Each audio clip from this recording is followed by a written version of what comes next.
টাইপের ম্যাথটা দেখো যে বৃত্তের ব্যাসার্ধ দ্বিগুণ করলে ক্ষেত্রফল কত গুণ বাড়বে, অথবা এই ব্যাসার্ধের জায়গায় ব্যাস দেওয়া থাকে, বৃত্তের ব্যাস দ্বিগুণ করলে ক্ষেত্রফল কত গুণ বাড়বে। এই ধরনের কোশ্চেনগুলো কিন্তু কি খুব ইম্পর্টেন্ট, এবং এই কোশ্চেনটা আসছে রাজশাহী বোর্ড কত 2019 সাল। তো এইখানে দেখো আমরা জানি যে বৃত্তের ব্যাসার্ধ যদি আর হয় তাহলে ক্ষেত্রফল কত পাই আর স্কয়ার। হ্যাঁ, বৃত্তের ব্যাসার্ধ যদি আর হয় তাহলে ক্ষেত্রফলের সূত্র আমরা জানি পাই আর স্কয়ার। তাহলে এখন বিষয়টা হলো বৃত্তের ব্যাসার্ধ কয় গুণ বাড়ানো হয়েছে? দ্বিগুণ। তার মানে আর এর দ্বিগুণ কত হবে? 2r। আর এর দ্বিগুণ কত হবে? 2r। তাহলে এখানে আমরা লিখবো পাই ইন্টু 2r স্কয়ার। যেহেতু দ্বিগুণ করা হয়েছে, বুঝতে পারছি বিষয়টা? ব্যাসার্ধের দ্বিগুণ, ব্যাসার্ধের দ্বিগুণ মানে ব্যাসার্ধকে দ্বিগুণ করলাম, তাহলে ব্যাস কত আমার? ব্যাসার্ধ কত? আর। তাহলে তার দ্বিগুণ কত? 2r, 2r স্কয়ার, তাই না? তাহলে এখানে হবে পাই, এখানে 2 দুগুণ কত?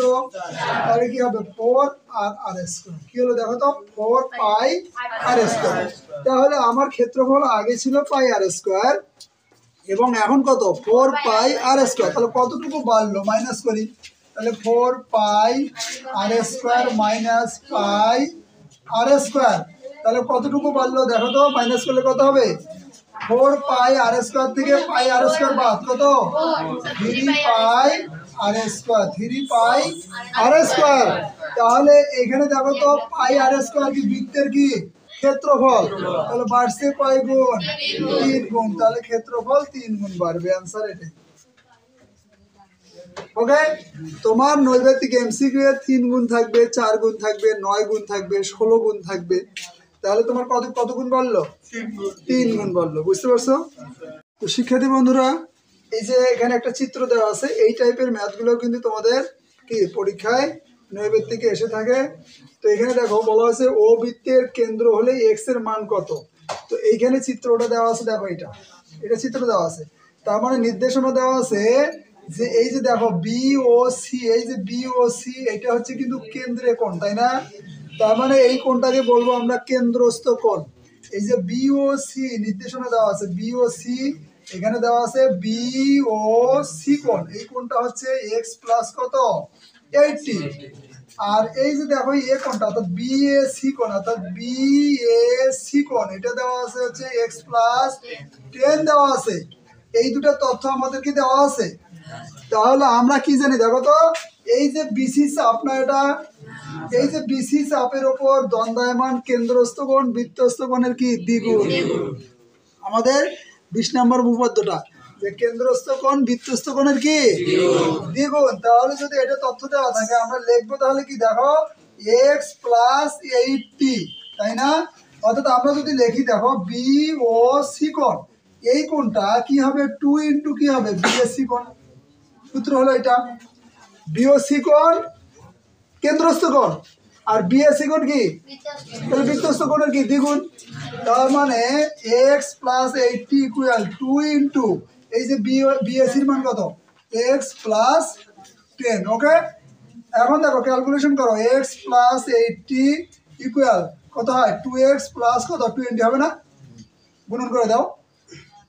বা x মাইনাস এই যে 2x এই পাশে আসলে কি হবে? মাইনাস ইকুয়াল 20 মাইনাস কত 80 পাশে গেলে কি হবে? মাইনাস। তাহলে বা মাইনাস x ইকুয়াল কত? মাইনাস কত 60, মাইনাস মাইনাস গেল, অর্থাৎ x এর মান কত? x এর মান 60 ডিগ্রি। কি বুঝতে পারছো? কি বুঝতে পারছো? তো এই টাইপের ম্যাথগুলো কিন্তু থাকবে। তো তোমাদের সূত্র জানতে হবে কি যে কেন্দ্রস্থ কোণ বৃত্তস্থ কোণের দ্বিগুণ অথবা বৃত্তস্থ কোণ কেন্দ্রস্থ কোণের অর্ধেক।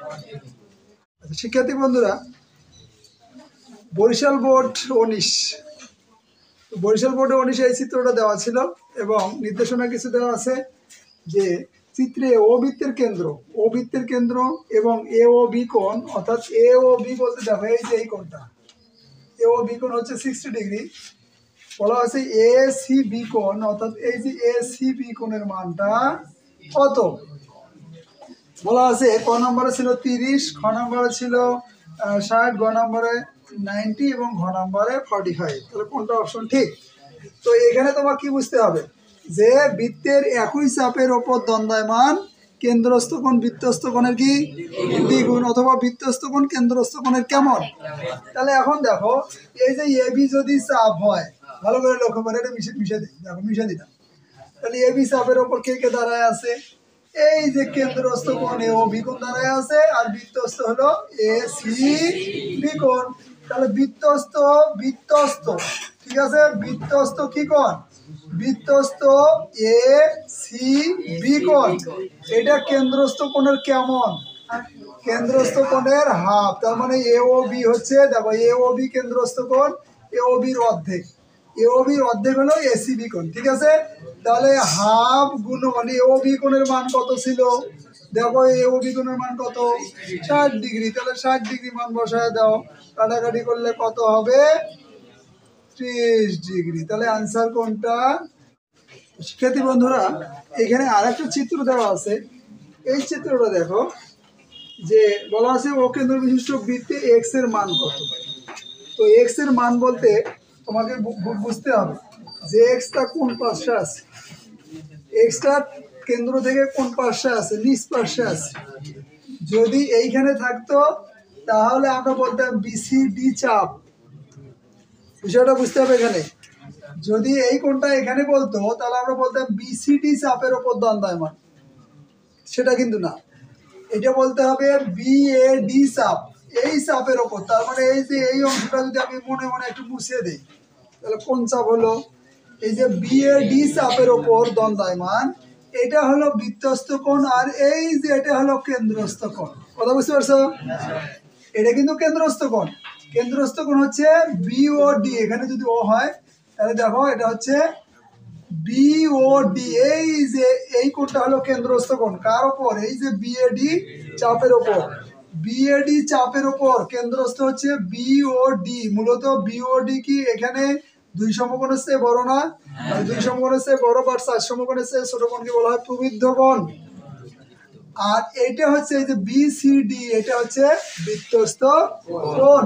তাহলে এখানে সূত্রটা কি, এখানে আমরা আগে এই যে বিওডি কোণটা বের করে নেই, তাহলে বিওডি কোণের মান কত সেটা বের করে নেই। দেখো এখানে হচ্ছে বিওডি, এটা হচ্ছে প্রবৃদ্ধ কোণ, কি কোণ, প্রবৃদ্ধ কোণ। প্রবৃদ্ধ বিওডি কোণ সমান, দেখো 360 ডিগ্রি থেকে আমার এই যে 108 ডিগ্রি বাদ দিতে হবে, কারণ টোটাল কভার করছে 360, 360 থেকে 108 বাদ দাও, 360 থেকে 108 বাদ দাও, কত হবে, 252 বের হবে, তাই না, 252 ডিগ্রি। কোনটার মান বের হলো, এই যে বিও ডি কোণের মান। তাহলে এখন দেখো এই যে বিসিডি, এই যে বিসিডি, তাহলে বিসিডি কি কোণ, বিসিডি কোণ কি কোণ, বিসিডি হচ্ছে বৃত্তস্থ কোণ, আর কেন্দ্রস্থ মানে প্রবৃদ্ধ কোণ হলো 252 ডিগ্রি। তাহলে 252 ডিগ্রি হচ্ছে বিও ডি কোণ। তাহলে হাফ ইন্টু বিও ডি কোণ, তার মানে হচ্ছে এটা যেটা কাটো 126 ডিগ্রি। অপশন দেওয়া ছিল ক নম্বর। তো আশা করি বুঝতে পারছো।